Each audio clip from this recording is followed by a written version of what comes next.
হাদিসে আছে, আল্লাহর নবী বলেন, তখন নেককার কবরবাসী বলবে আল্লাহর কাছে, ইয়া রাব্বি আকিমিস সাআ হাত্তা ইয়ারজিআ ইলা আহলি। আল্লাহ, আরে জলদি কিয়ামত শুরু করে দেন, আমি আমার পরিবারের কাছে ফিরে যেতে চাই, মানে জান্নাতে যেতে চাই। এজন্য কবরকে ভয় করেন। আপনি আমি প্রতিদিন দেখতেছি, প্রতিদিন মানুষ কবরে যায় কিনা বাপ?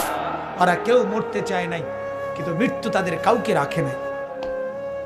কেউ মরতে চায় না, কেউ না। একেবারে 120 বছরের বুড়ো মানুষটাকেও, 120 বছরের বুড়ো মিয়া, তারেও মানুষ ডাক্তার দেখায়, তারেও হসপিটালে ভর্তি করায়, তারেও তো চেষ্টা করে আমার 120 বছরের দাদা যেন না মরে, আমার 120 বছরের বাপ যেন না মরে। তিনিও মরতে